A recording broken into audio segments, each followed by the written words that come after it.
Without any manuals, we managed to rebuild my fishing lake to try and stop it leaking. Oh my God! How big is it? Same as this is? Yeah. It's just open. And in the last video, we actually managed to find one of the main land drains right underneath my feet that was causing the biggest issue. But in this video, we will find out whether all the works we've completed have actually worked. And hopefully we can stop my very expensive water from going down even further. I'm pushing as much as I possibly can. Obviously what we want to do is come out in the morning and that level not to have changed at all. But it's going to be far from that easy because the lake also had some other serious issues. My lake was also starting to suffer from erosion. Ever since it was built, I wasn't happy with how the banks look. It's just grey clay. How can grass make it to the edge? It literally can't. Which I'm not even sure if we're going to be able to fix. So you probably saw the video where we concreted all of the land drains that we discovered hadn't been removed. Water was literally pouring out of the lake and it was going down so fast. We then dug a huge trench and installed a barrier of clay bentonite matting, as we had found water seeping through a layer of topsoil. And completing all this work was less than ideal. Oh, she's going to kill me already. I have always dreamt of owning my own fishing lake. It's been a goal since I was a kid. I travelled all over the world to lakes big and small, and seeing that sunset on the horizon is something that just made me want my own lake more and more. And suddenly, when life dealt me a huge blow, it made me realise that sometimes you just need to hit the play button and crack on. Which is what I think is actually making this build even more challenging. But I am a believer that everything happens for a reason. And I knew that all this work would just give me the opportunity to make my lake even better. Last time we also solved an issue of getting a free and sustainable long-term water source for the lake. We collected vast amounts of water from rainfall off the fields and redirected it into the lake using land drains and ditches. And it worked brilliantly. But we also set out to solve another issue: erosion. Now this special matting is actually called Landlock 450 and it is designed to stop bank erosion, which has been a big problem since we filled the lake up with water. What did you have to do to this to keep it okay? Water it. And in the last video, my mum had begun to water the last piece that we'd laid so the grass seeds that she put down could grow. Now, when Kevin ordered this Landlock 450, the company actually told him on the phone that it would aid, I'm not actually supposed to be standing on it, aid the grass growing through it even faster because it holds moisture in better or something like that. Well, we just thought this was a sales gimmick, but this has literally just been a week since this was down, less than I think.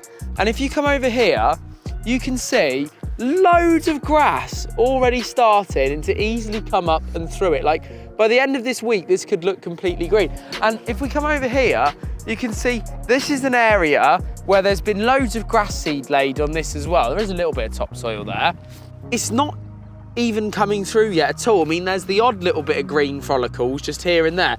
But genuinely, what they said is actually true. There's literally loads of grass coming through the landlock and not so much coming through the normal topsoil. So this is good. This means that we can actually probably achieve what we set out to do for once. Now, to get the Landlock 450 down, we had to use a digger to re-sculpture the angle of attack on the banks, making them less steep. As we've been told by the company, the less steep the banks were, the better chance that the material had of working. The next step is to then cover the clay banks with topsoil, which in some areas was easier than others. And this is how much there is between the digger and the fence. You can get a fag paper in there. But Kevin's awesome digger skills meant that he was still getting the job done perfectly. Barely got any of that. Barely any of that has gone in the water. Literally like a handful. I suppose, did we think I could have done that? Oh! Ah! Oh! Yeah, no, probably not. Oh, pieces of machinery ate me. Like, it's mad that, who thought I'd be 25 years old and excited about grass growing down to the edge of my lake so it no longer looks like this, just grey, absolute crap. Like, but it is genuinely really exciting. Kevin is using these loads of topsoil. He's using the digger bucket, smooth them up the bank, just like that. However, for Kevin to crack on as efficiently as possible, he needed a constant supply of buns of topsoil. So I decided it was time for me to lend a hand. So where's it got to go? Got that pole in. And then how do you make it tip? Ah, that's how you put it in reverse. I don't know how to speed it up. We found some more horsepower. How do you steer it? Oh. Yes. Oh, bollocks. Need more power. Speed and power, that's the solution. How do I make it? I think this is going pretty well.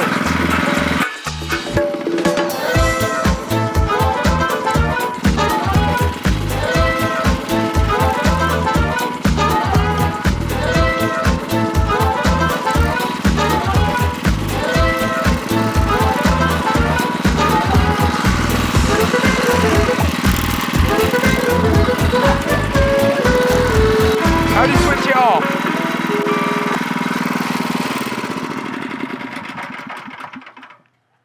But it wasn't just me. Kevin had actually brought someone else along to lend a hand. I see you've been inspired by my work with Louis, Child Labour Services today. Phenomenal. Most certainly. You've got to get the most out of them. Meet Isabel, Kevin's daughter. What have you been doing today for your dad then? I was getting some yellow stones from down there and putting them all in these gaps. But this wasn't Isabel's first trip to the lake. She'd actually done a few hours fishing alongside our dear friend Mr. Carpentry, and something genuinely amazing happened. Vince has had his rods out today, as usual, on the side of the lake whilst working away, because he's got the best job in the world ever. Vince has had a take. Isabel's decided to wind it in, and it is a little bit of a very special fish. So let's take a look at what could be sat in the sling just there. Isabel managed to land Big Kev, the crown jewel of the lake, the biggest known fish that we'd stocked into Kev's pool. It's the biggest one in there. And you reeled it all in. Caught it. First time, lovely, just like it's right, just immaculate, turns up, catches biggest fish in the lake. These. And you didn't even hear it beep. This potentially is our first ever £30 plus carp in the lake. You may have seen that I caught the birthmark, which was the second biggest fish to go in the lake when we stocked it, but Big Kev was the biggest. 31! Corey's put on some weight. You've got the first 30-pounder from Kev's pool. So back to work it was, and it had been a little while since I'd been on a digger. Now I'm going to attempt to fill it up with some soil, because I like to try and do things how everybody else does it, you know, they do things. I mean, that started easily enough. If you remember, the last one I went on was actually, I was really good at it. Oh.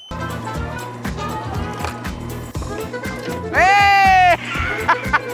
I did a thing! I did a thing! Right, down. Oh! I know what I got to do, I just don't know what lever does what. The aim of the game was to simply pick up topsoil from the load that had been delivered and transfer it into the mini dumper. Now, while I was away with Steve, and Steve wasn't here to film and Meg wasn't here from Tweak Marketing to film, we actually asked you to record the topsoil being delivered, didn't we? Yes. Did that go well? Yes, it did. I said it before and I'll say it again. All kids should learn how to drive one of these things when they are younger. I'm now going to attempt to start this up and push it back up there to help do manual labour.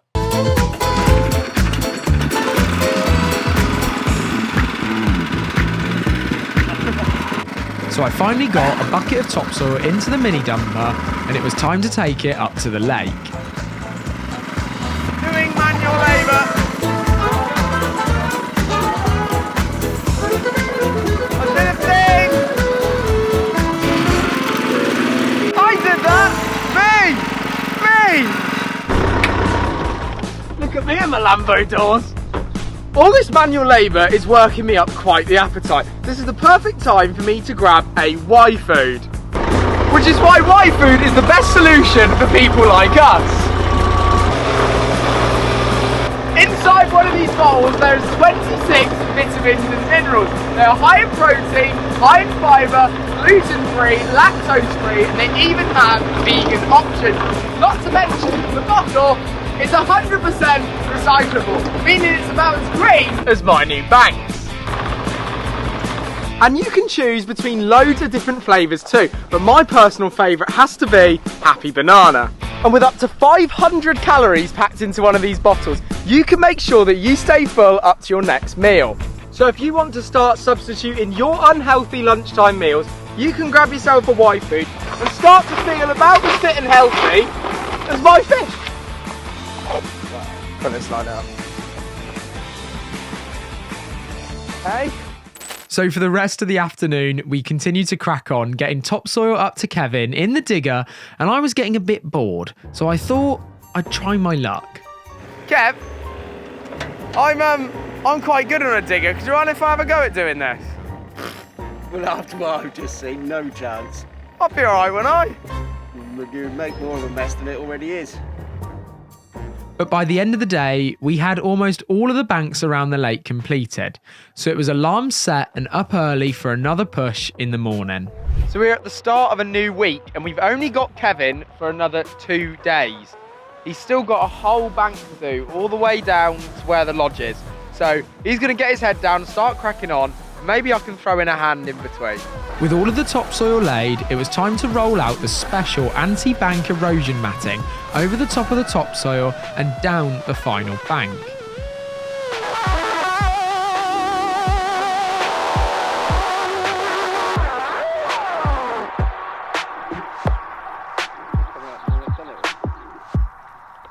And while Kevin was doing that, I had a genius idea on how I could help. So I went to go and get changed. Inside this. I've upgraded since the last time you saw me, my equipment for getting in the lake.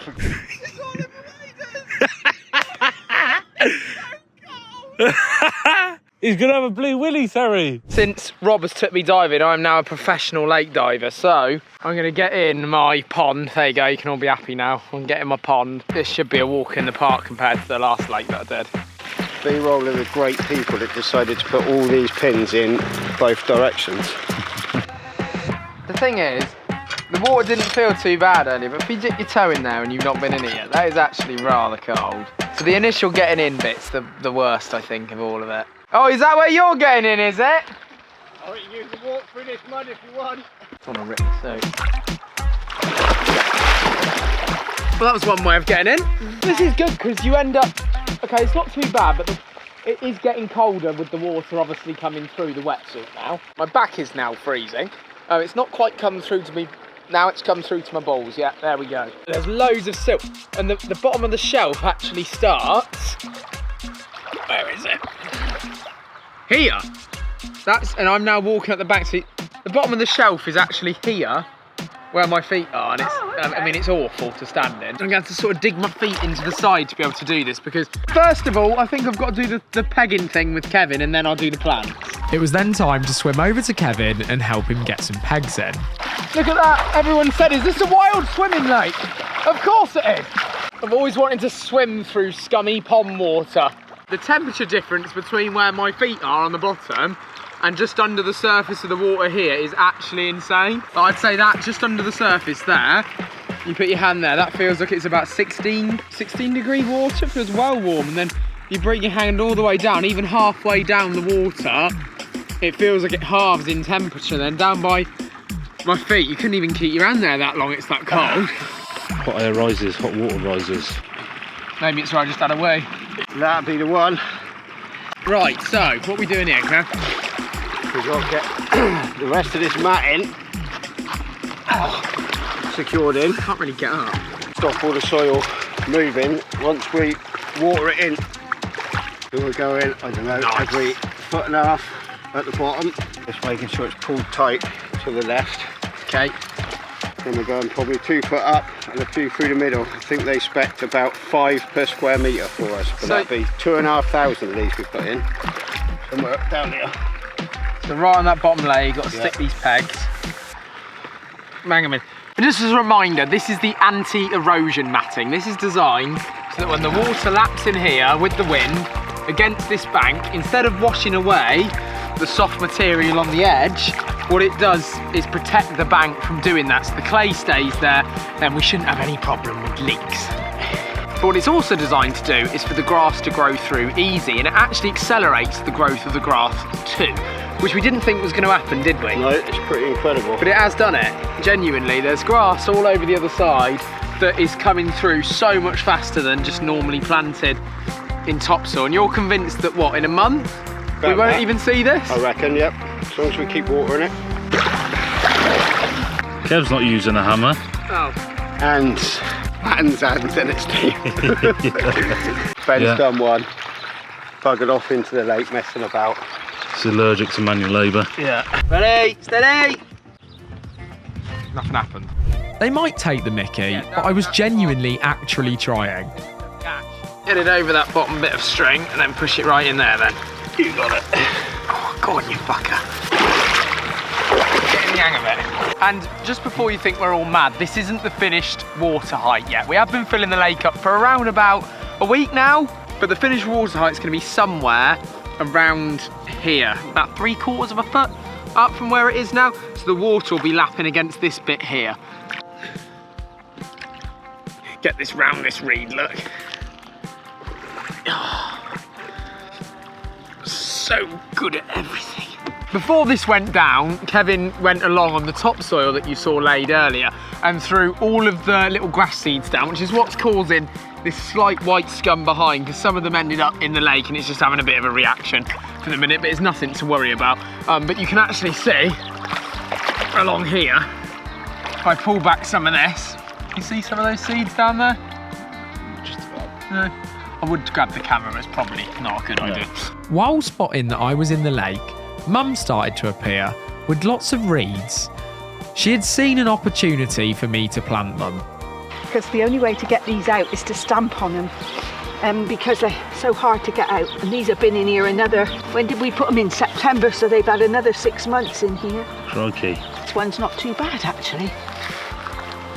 They make little staples, they go back in. Yeah. And believe it or not, you only got to leave one and it just won't come out the pot. Looks a bit brutal.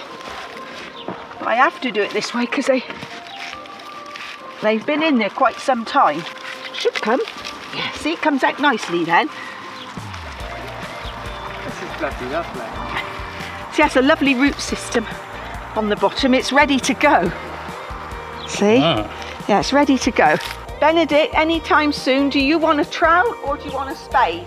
I think that, I don't know if we're gonna have to put this cover down. Oh Jesus, I can't even touch the bottom here. So, do you remember when Mum and Jack were stood on the marginal shelf planting all of the irises and bulrushes?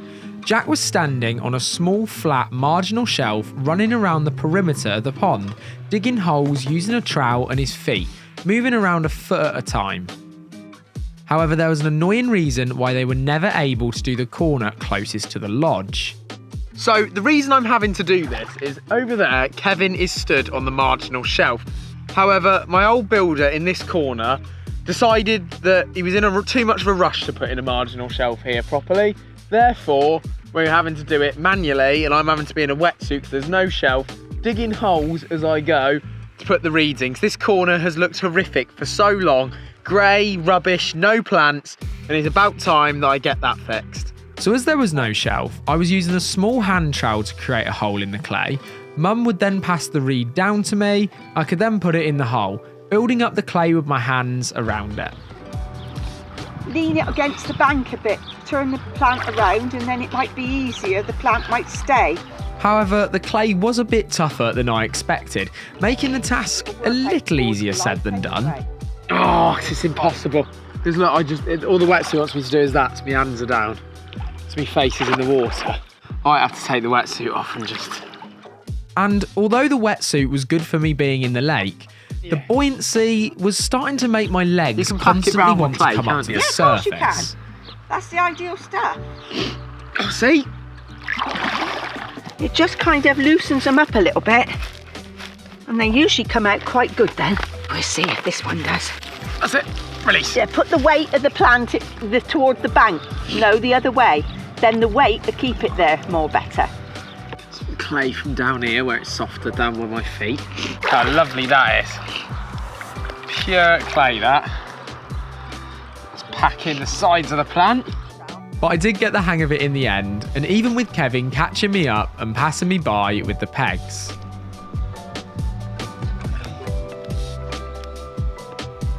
Maybe you should stick to your day job. I try.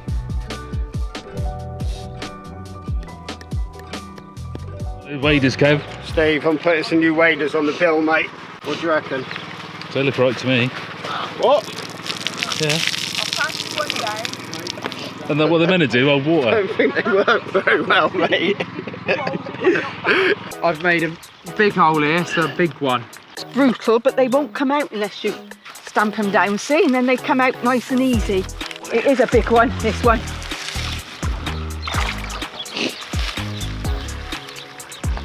Look at that great girl. How you getting on? Well, we're nearly at the peg. It's taken me, I have absolutely no idea. I've lost complete control of time. There's a bit less sort of really nice clay in this corner compared to up that end, so it's kind of hard to get it out the bank and get it moulded around each plant. Hopefully they don't pop out. Until they're all floating in the morning. That's what I said. 3 hours later, I had finally finished. Kevin had cut around all of the reeds, and judging by the grass that was already growing on the other side, it wasn't going to be long until this all looked much better. It is the morning after the reeds went in, and I was told by a certain somebody that they would be bobbing out in the middle of the lake somewhere. Are they bobbing out in the middle of the lake somewhere? I put them back in this morning. Did you? The next morning, even though he was desperate to get to his next job, Kevin had popped back to collect his machines, and whilst doing so, we checked out another little something that we've been working on. So how do we then clean that off? Get rid of all of those? Just let it dry in the sun. So I bet you're a little confused, right? Well, let me explain. Back when we started to catch fish from the lake early in the year, we began to notice these tiny little parasites stuck to them. They're called argulus.